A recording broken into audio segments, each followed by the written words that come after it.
The next 2 months were full of rumors. People spoke of seeing Derby more than his new energized state. And Asenath scarcely ever into her few callers.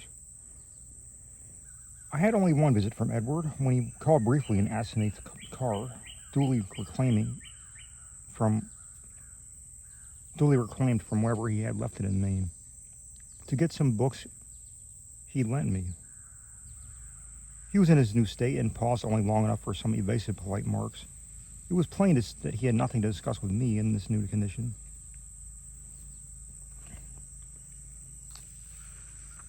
And I noticed that he did not even trouble to give me the old 3 and 2 signal when ringing the doorbell. As on that evening in the car, I felt a faint, infinitely deep horror, which I could not explain, so that his swift departure was a prodigious relief. In mid-September, Derby was away for a week, and some of the decadent college set talked knowingly of the matter, hinting at a meeting with a notorious cult leader lately expelled from England, who had established headquarters in New York. For my part, I could not get that strange ride from Maine out of my head. The transformation I had witnessed had affect me profoundly, and I caught myself again and again trying to account for the thing, and for the extreme horror it had inspired in me. But the oddest rumors were those about the sobbing and in the old Crown and Shield house. The voice seemed to be a woman's, and some of the younger people thought it sounded like Asenath's. It was heard only at rare intervals and would sometimes be choked off as if by a force. There was a talk of an investigation, but this was dispelled one day when Asenath appeared in the streets and chatted in a sprightly way with a large number of acquaintances.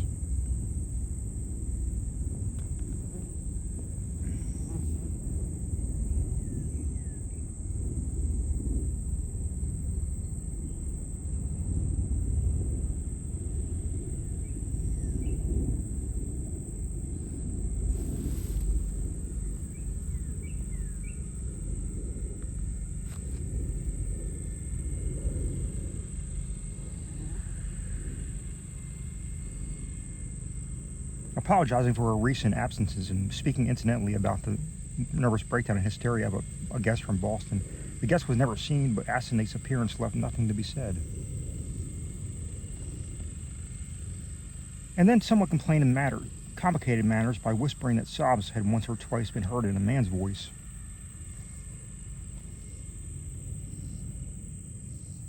One evening in mid-October, I heard the familiar 3 and 2 ring at the front door.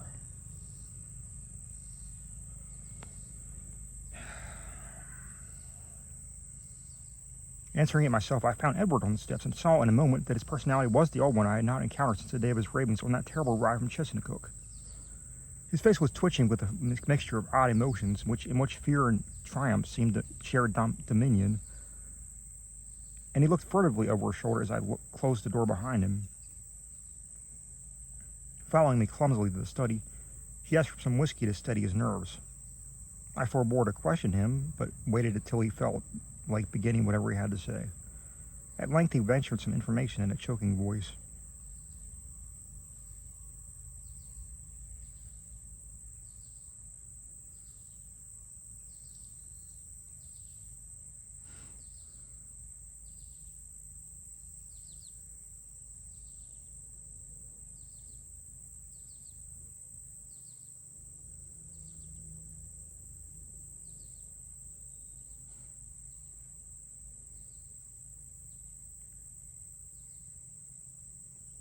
Asenath has gone, Dan. We have a long talk last night when the servants were out, and I made her promise to stop preying on me. Of course, I had certain occult defenses I never told you about. She had to give in.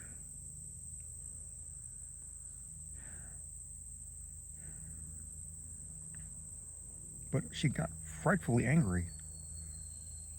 Just packed up and started for New York, walked right out to catch the 8:20 in Boston. I suppose people will talk, but I can't help that. You didn't mention that there was any trouble. Just say she's gone on to a long research trip. She's probably going to stay with one of her horrible groups of devotees. I hope she'll go west and get a divorce anyhow. I made her promise to keep away and let me alone. It was horrible, Dan. She was stealing my body, crowning me out.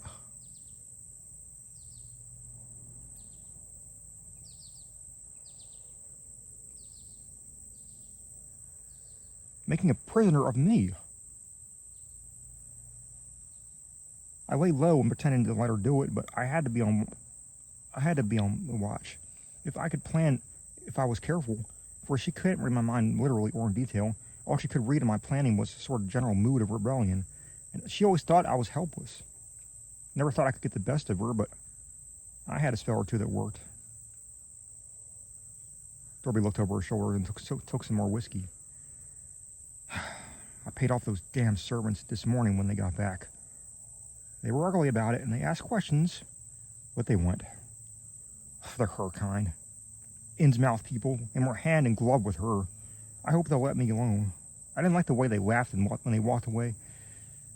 I must get as many of Dad's old servants as I can. I'll move back home now. I suppose you think I'm crazy, Dan, but Arkham history ought to hint at things that back up what I've told you and what I'm going to tell you. You've seen one of those changes too. In your car after I told you about Asenath, that day coming home from Maine, that was when she got me. Drove me out of my body. The last thing the writer remember was when I was worked up. I was trying to tell you what that she-devil is. And then she got me. And in a flash, I was back at the house in the library where those damn servants had locked me up in that cursed fiend's body that isn't even human. You know, it was she who you must have ridden home with, that preying wolf in my body. You ought to have known the difference. I shuddered as Derby paused. Surely I had known the difference, yet could I accept an explanation as insane as this? But my distracted car was growing even wilder. I had to save myself. I had to, Dan. She'd have got me for good at Hollow Mass. They hold a Sabbath up there beyond Chesapeake, and the sacrifice would have clinched things. She'd have got me for good. She'd have been I, and I'd have been she. Forever. Too late. My body'd have been hers for good. She'd have been a man and fully human, just as she wanted to be. I suppose she'd have put me out of the way, killed her with my own ex-body with me in it.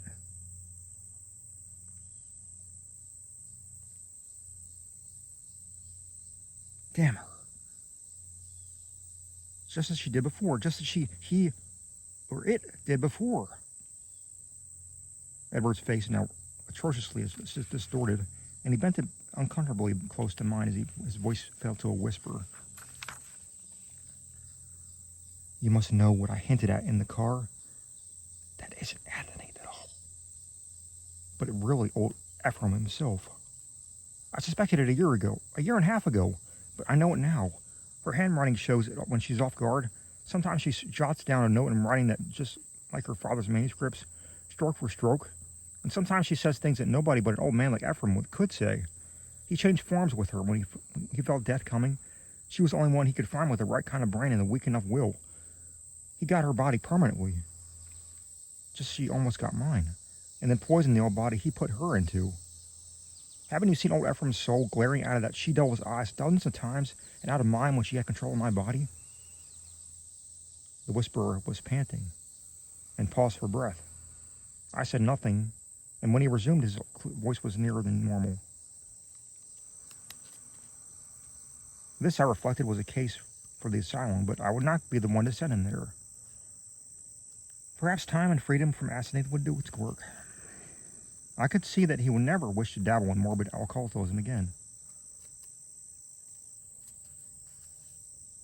I'll tell you more later. I must have a long rest now. I'll tell you something of the forbidden horrors she led me into. Something of the age-old horrors that even now are festering in out-of-way corners with a few monstrous priests to keep them alive. Some people know things about the universe that nobody ought to know, and can do things that nobody ought to be able to do. I've been in it up to my neck, but that's the end. Today I'd burn that damn Necronomicon and all the rest if I were librarian at Miskatonic. But she can't get me now. I must be out of that accursed house as soon as I can and settle down at home. You'll help me, I know, if I need help. Those devilish servants. You know, and if people should get too inquisitive about Asenath, you know, I can't give them her address. And then there are certain groups of searchers, certain cults, you know, that might misunderstand our breaking up. Some of them have definitely curious ideas and methods. I know you'll stand by me if anything happens, even if I have to tell you a lot that will shock you. I had Edward stay and sleep in one of the guest chambers that night, and in the morning he seemed calmer. We discussed certain possible arrangements for his moving back into the Derby mansion, and I hoped that he would lose no time in making the change. He did not call the next evening, but I saw him frequently during the ensuing weeks. We talked as little as possible about strange and unpleasant things, but discussed the renovation of the old Derby house and the travels which Edward promised he would take my son and me the following summer. Of Asenath we said almost nothing. For I saw that the object was a peculiarly disturbing one. Gossip, of course, was rife, but that was no novelty in the connection with the strange menage at the old Crown and Shield house. One thing I did not like was Derby's banker, who had fallen in an over-expensive mood at the Miskatonic Club, about the checks Edward was sending regularly to a Moses and Abigail Sargent and a Eunice Babson in Innsmouth. That looked as if those evil-faced servants were extorting some kind of tribute from him. Yet he did not mention it in matter to me. I wished that the summer and my son's Harvard vacation would come, so that we could get Edward to Europe. He was not, I soon saw, mending as rapidly as I hoped he would, for there was something a bit hysterical about his occasional exhilaration, while his moods of fright and depression were altogether too frequent. The old Derby house was ready by December, and yet Edward constantly put off moving. Though he hated and seemed to fear the Crown and Shield place, he was at the same time queerly enslaved by it. He could not seem to begin dismantling things, and invented every kind of excuse to postpone action. When I pointed this out to him, he appeared unaccountably frightened. His father's old butler, who was there with other required family servants, told me one day that Edward's occasionally prowlings about the house, and especially down the cellar, looked odd and unwholesome to him. I wondered if Asenath had been writing disturbing letters, but the butler said there was no mail which could have come from her.